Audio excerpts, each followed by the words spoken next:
जय हिंद। नमस्कार प्यारे विद्यार्थियों, आचार्य ऑनलाइन क्लासेस की यूट्यूब प्लेटफॉर्म पर आपका फिर से स्वागत है। हम सीटी 2026 की प्रिपरेशन कर रहे हैं, जिसकी शुरुआत हमने राजस्थान के इतिहास से की है और हम दूसरा चैप्टर यानी कि राजपूतों की उत्पत्ति के सिद्धांत से संबंधित एमसीक्यू और नोट्स पढ़ रहे हैं।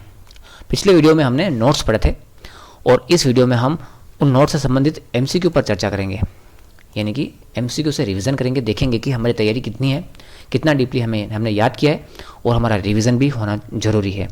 अगर आपको पहले से पता है, आपने वीडियो नहीं देखा है पिछला और आपको मालूम है, आपको राजपूतों की उत्पत्ति के सिद्धांत से संबंधित सारे के सारे याद हैं, तो आप एक बार फिर भी आप रिवीजन कर लीजिए एक बार इस वीडियो के थ्रू। छोटा सा वीडियो रहने वाला है, लगभग 35 एमसीक्यू हैं इसमें।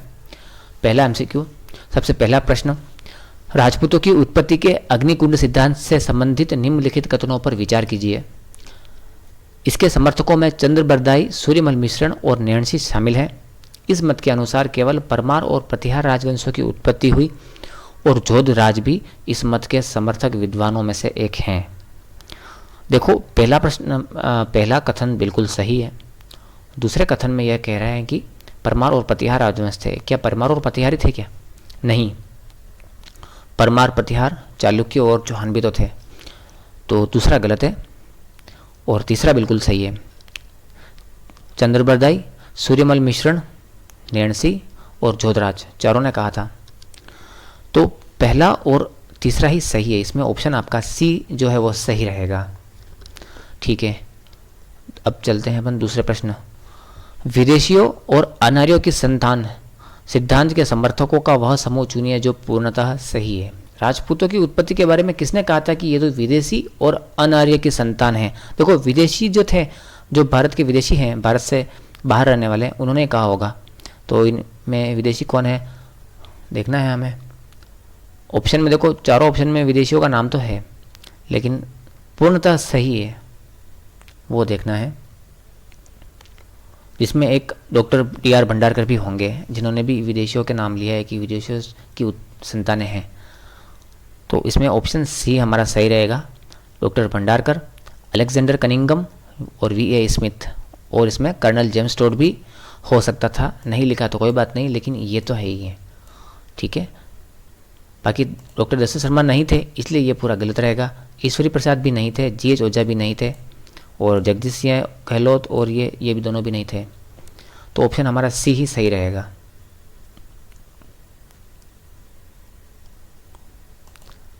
तीसरा प्रश्न, निम्नलिखित में से कौन सा विद्वान सूर्यवंशी और चंद्रवंशी सिद्धांत से संबंधित नहीं है? सी.वी. वैद्य, जी.एच. ओझा, डॉक्टर जगदीश सिंह गहलोत और देवी प्रसाद चट्टोपाध्याय। इसमें हमारा देवी प्रसाद चट्टोपाध्याय है, यह आपका सही रहेगा।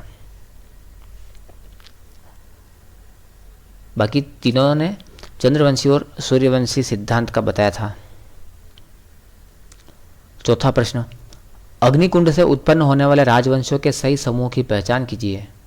परमार, चालुक्य और सूर्यवंशी नहीं, परमार, चालुक्य, प्रतिहार। ठीक है, हर्ष, होण और शक नहीं, ऑप्शन बी सही रहेगा। ठीक है, पांचवा प्रश्न, किस शासक की मृत्यु के बाद भारत की राजनीतिक एकता समाप्त हो गई थी? हर्षवर्धन की मृत्यु के बाद 647 ईस्वी में। कौन से वंश का शासक था? पुष्यभूति वंश का शासक। छठा प्रश्न, राजपूत युग के उदय की ऐतिहासिक पृष्ठभूमि के संदर्भ में कौन सा कथन गलत है? असत्य कथन कौन सा है? हर्षवर्धन की मृत्यु के बाद भारत की राजनीतिक एकता का विघटन हुआ था, ये तो सही है। केंद्रीय शक्ति की अनुपस्थिति में भारत छोटे छोटे राज्यों में विभाजित हो गया था, यह भी बिल्कुल सही है। राजपूतों की उत्पत्ति का एकमात्र सर्वमान्य सिद्धांत अग्निकुंड का मत है, नहीं, ये बिल्कुल गलत है। एकमात्र सर्वमान्य सिद्धांत नहीं है, बहुत सारे मत थे, हमने पढ़े थे ना, ब्राह्मणों से उत्पत्ति, विदेशियों से उत्पत्ति, अनार्यों से उत्पत्ति। तो इसमें ऑप्शन सी है जो हमारा सही रहेगा, यानी कि सी असत्य कथन है। सातवां प्रश्न, राजपूतों की अग्निकुंड से उत्पत्ति के सिद्धांत का प्रतिपादन किस ग्रंथ में किया गया है? कवि चंद्रबरदाई ने अपने ग्रंथ पृथ्वीराज रासो में बताया है कि राजपूतों की उत्पत्ति अग्निकुंड से हुई है। आठवां प्रश्न, पृथ्वीराज रासो के रचयिता कौन है? पृथ्वीराज रासो के रचयिता चंद्रबरदाई है। आपको अभी बहुत सिंपल लग रहे होंगे, पर जो नए हैं, जिन्होंने अभी 12वीं पास की है या फर्स्ट ईयर में हैं, जिन्होंने अभी तैयारी नहीं की है, उनके लिए तो बहुत ही अच्छे और सही प्रश्न है। तो सिंपल प्रश्न और कठिन प्रश्न दोनों को मिला करके जब हम एक साथ पढ़ते हैं तो हमें थोड़ा डीपली याद रहता है, गहरे से याद होता है। और कोई भी कैसा भी सिंपल प्रश्न हो, बार बार हमारे सामने आएगा तो हमें बहुत ही लंबे समय तक याद रहेगा। तो किसी भी प्रश्न को सिंपल या कठिन नहीं माने, क्योंकि सिंपल प्रश्नों से ही कठिन प्रश्न बन जाता है। और फिर एग्जाम में जब आता है हम देखते हैं कि पैटर्न चेंज हो गया। पैटर्न चेंज नहीं हुआ, वो सिंपल प्रश्नों का उन्होंने अलग तरीके से मिला करके उन्होंने और अलग तरह से क्वेश्चन बना करके आपके सामने दिया था उस प्रश्न को। तो आपने जब जिन प्रश्नों को सिंपल माना तो उसको थोड़ा सा कठिन बना के दे दिया, तो आपको लगा कि ये तो अलग पैटर्न है। अगर आपको सब कुछ आता है, सभी आपने याद किया हुआ है, तो फिर पैटर्न से क्यों डरते हो आप? किस तरह से सवाल? क्या कोई नया क्वेश्चन नया पहली बार आया है, किसी सिलेबस में नहीं है या किसी भी नोट्स में नहीं है, किसी भी कोचिंग सेंटर ने आज दिन तक वो प्रश्न नहीं देखा है, वो बात अलग है। वो अगर आ जाए, हम नहीं करें तो कोई पछतावे की बात नहीं है। लेकिन घुमा फिरा कर किए जाने वाले प्रश्नों के उत्तर हम नहीं दे सकते, तो इसमें हमारी गलती है, क्योंकि हमने उस तरह से वो दिमाग में पैटर्न बना के उन क्वेश्चंस को याद नहीं किया है। ओके, तो पृथ्वीराज रासो के रचयिता चंद्रबरदाई थे। अग्निकुंड से उत्पन्न होने वाली राजवंशों में निम्नलिखित में से कौन शामिल है? परमार है, चालुक्य है, प्रतिहार भी है और चौहान भी है। तो उपरोक्त सभी होगा इसमें। 10वां प्रश्न, राजपूतों को भारतीय आर्यों की संतान, जिसमें सूर्यवंशी और चंद्रवंशी आते हैं, उनको मानने वाले प्रमुख विद्वान कौन है? GH ओझा है या दशरथ शर्मा है, CV वैद्य या उपरोक्त सभी? इसमें होगा अपना उपरोक्त सभी, तीनों ने माना है। 11वां प्रश्न, प्रसिद्ध इतिहासकार कर्नल जेम्स टोड राजपूतों की उत्पत्ति के लिए किस मत के समर्थक? वैसे तो विदेशियों और अनार्यों के संतान मानते हैं, इसमें तो ऑप्शन बी रहेगा। लेकिन अगर विदेशियों में भी कौन सी जाति का है तो यह भी पूछ सकते हैं। तो इसका क्या जवाब रहेगा आप कमेंट करके बताना। अगर आपने नोट्स पढ़े हैं या पहले पढ़ चुके हो तो बताना कि कर्नल जेम्स टोड ने कौन कौन सी विदेश जातियों की उत्पत्ति को माना है राजपूतों की उत्पत्ति। 12वां प्रश्न, निम्नलिखित में से कौन सा विद्वान राजपूतों की उत्पत्ति मिश्रित जातियों से मानता है? बताइए। इसमें देवी प्रसाद चट्टोपाध्याय और डॉक्टर दशरथ शर्मा दोनों ने बताया कि मिश्रित जाति से हुई है। ठीक है, VA स्मिथ ने तो विदेशियों से उत्पन्न होना माना है। 13वां प्रश्न, VA स्मिथ और विलियम क्रूक के अनुसार राजपूतों की उत्पत्ति कैसे हुई थी? राजपूतों की उत्पत्ति कैसे हुई थी?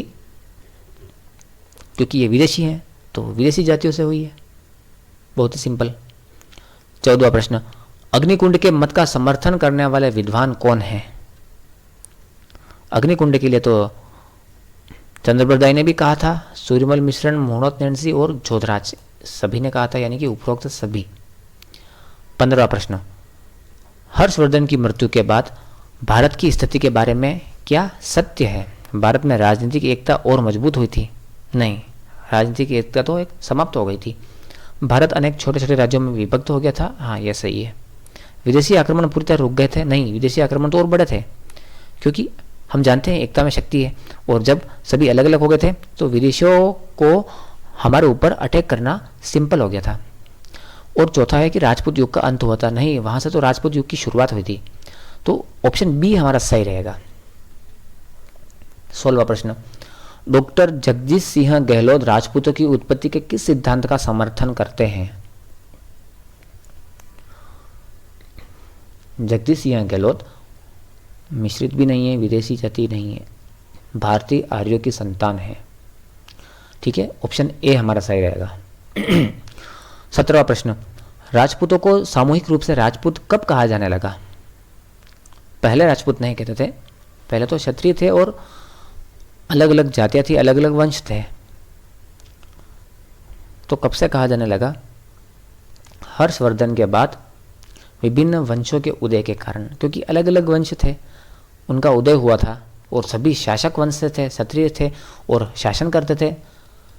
सभी का अपना अपना एक साम्राज्य था, तो सभी एक राजपूत कहलाते थे, एक पहचान के लिए कि हम यहाँ के शासक हैं, हम यहाँ पर शासन करते हैं। जैसे आज मंत्री होते हैं, अब कौन कौन से मंत्री हैं? सभी मंत्री हैं, लेकिन सभी अपने अपने क्षेत्र के मंत्री होते हैं। इसी प्रकार से 18वां प्रश्न, अग्निकुंड से उत्पत्ति के सिद्धांत के संदर्भ में निम्नलिखित कथनों पर विचार कीजिए। ऋषि वशिष्ठ द्वारा किए गए यज्ञ से उत्पन्न होने वाले पहले 3 योद्धा परमार, चालुक्य और चौहान थे। नहीं, इसमें चौहान नहीं थे, परमार, चालुक्य और प्रतिहार थे। इस मत का समर्थन सूर्यमल मिश्रण और जोधराज जैसे विद्वानों ने किया है। हाँ, अग्निकुंड का समर्थन तो किया है। चंद्रबरदाई ने इस सिद्धांत के साथ राजपूतों की 36 शाखाओं का विवरण दिया है। बिल्कुल सही है भी। पहला तो गलत है। सत्यकूट का चयन कीजिए। इसमें सत्यकूट का चयन करना है तो इसमें दूसरा और तीसरा सही है। इसमें तो हमारा ऑप्शन बी होगा, वो सही रहेगा। ऑप्शन बी में दे रखा है कि केवल 2 और 3 सही है। अब चलते हैं हम 19वें प्रश्न की ओर। पृथ्वीराज रासो के अनुसार राजपूतों की उत्पत्ति किस प्रकार से हुई थी? पृथ्वीराज रासो एक ग्रंथ या पुस्तक है जिसे लिखा था चंद्रबरदाई ने। तो चंद्रबरदाई ने इसमें कहा था कि राजपूतों की उत्पत्ति अग्निकुंड से हुई है। ऑप्शन बी सही रहेगा। 20वां प्रश्न, अग्निकुंड से उत्पन्न होने वाले योद्धाओं में सबसे अंत में किसे उत्पन्न होना बताया गया है? परमार, चालुक्य, प्रतिहार तो पहले हुए थे, उसके बाद सबसे अंत में चौहान हुए थे। किस विद्वान ने राजपूतों की उत्पत्ति के संबंध में गुर्जर, हुण और खिजूर जनजातियों के मिश्रण का विशिष्ट मत प्रस्तुत किया? देखो, ये थोड़ा डीपली आ गया ना, बताइए आप। स्पेशल गुर्जर, हुण और खिजूर नाम आ जाए तो ध्यान रखना आप। डॉक्टर भंडारकर, इन्होंने कहा था कि राजपूतों की तो जो उत्पत्ति है वो गुर्जर, हुण और खिजूर जनजातियों के मिश्रण से हुई है। अब 22वां प्रश्न, आठपुर अभिलेख के संदर्भ में कौन सा तथ्य सही है? यह राजपूतों को विदेशी जनजातियों का भारतीयकृत रूप मानता है। इसमें गुहिलों को नागर ब्राह्मणों की संतान बताया। यह गुहिलों को रघुकुल क्षत्रिय प्रमाणित करता है। यह अग्निकुंड से चौहानों की उत्पत्ति का साक्ष्य प्रदान करता है। इसमें कौन सा सही है? ऑप्शन सी सही रहेगा। यह गुहिलों को रघुकुल यानी कि सूर्यवंशी क्षत्रिय प्रमाणित करता है। 23वां प्रश्न, चंद्रबरदाई ने राजपूतों की कितनी शाखाओं का उल्लेख किया है? चंद्रबरदाई ने कितनी शाखाओं का उल्लेख किया है? 36 शाखाओं का उल्लेख किया है। 24वां प्रश्न, निम्न में से कौन सा विद्वान राजपूतों को प्राचीन भारतीय क्षत्रियों की संतान मानता है? कौन सा विद्वान मानता है? इसमें ऑप्शन सी हमारा सही रहेगा। गौरीशंकर हीराचंद ओझा, GH ओझा ने कहा था कि जो ये राजपूत है वो प्राचीन भारतीय क्षत्रियों की संतान है। 25वां प्रश्न, डॉक्टर भंडारकर के अनुसार मेवाड़ के गुहिल किस जाति की संतान थे? डॉक्टर भंडारकर ने क्या कहा था कि नागर ब्राह्मण से उनकी उत्पत्ति हुई है। थोड़ा सा डीपली आ गया। 26वां प्रश्न, कर्नल जेम्स टोड ने राजपूतों की उत्पत्ति किससे बताई है?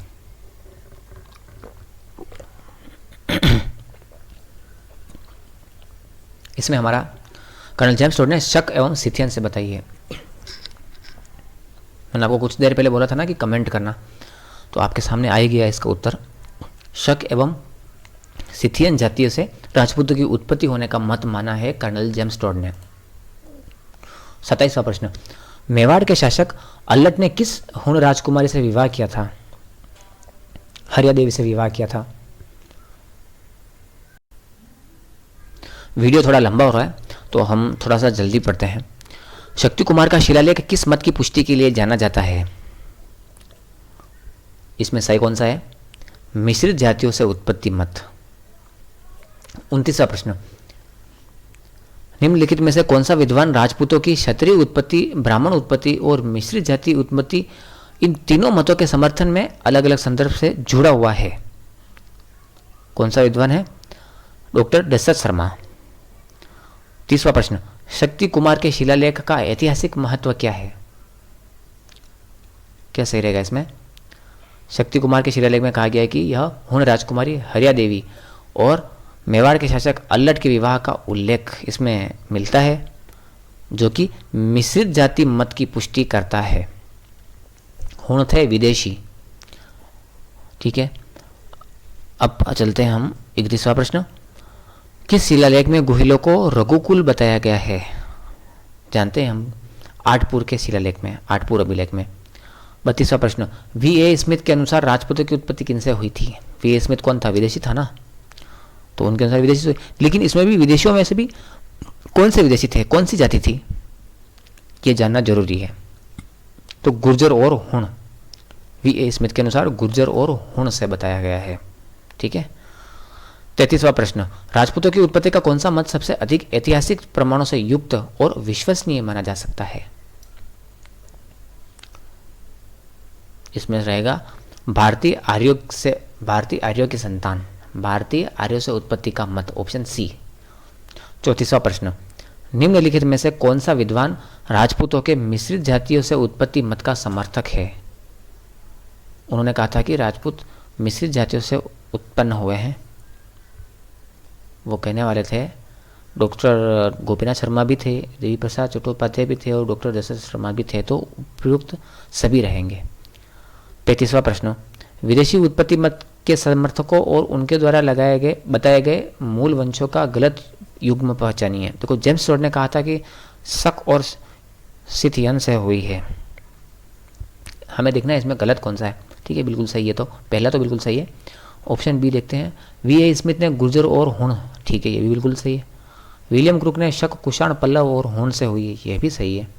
डॉक्टर भंडारकर ने केवल शक और हुण नहीं, डॉक्टर भंडारकर ने केवल शक और हुण नहीं कहा था, उन्होंने एक गुर्जर शब्द का भी प्रयोग किया था।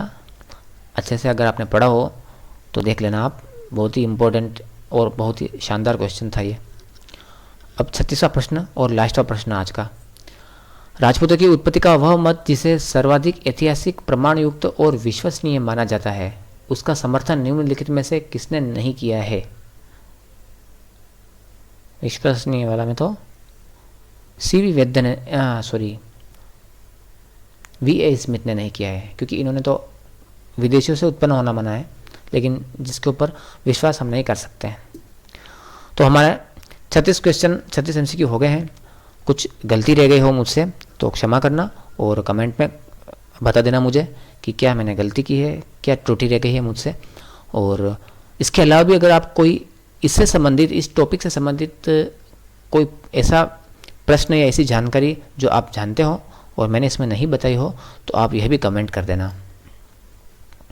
यह पढ़ने वाले विद्यार्थियों के लिए बहुत ही फायदेमंद रहेगा। देखने के लिए धन्यवाद। चैनल को लाइक, शेयर एंड सब्सक्राइब जरूर करना।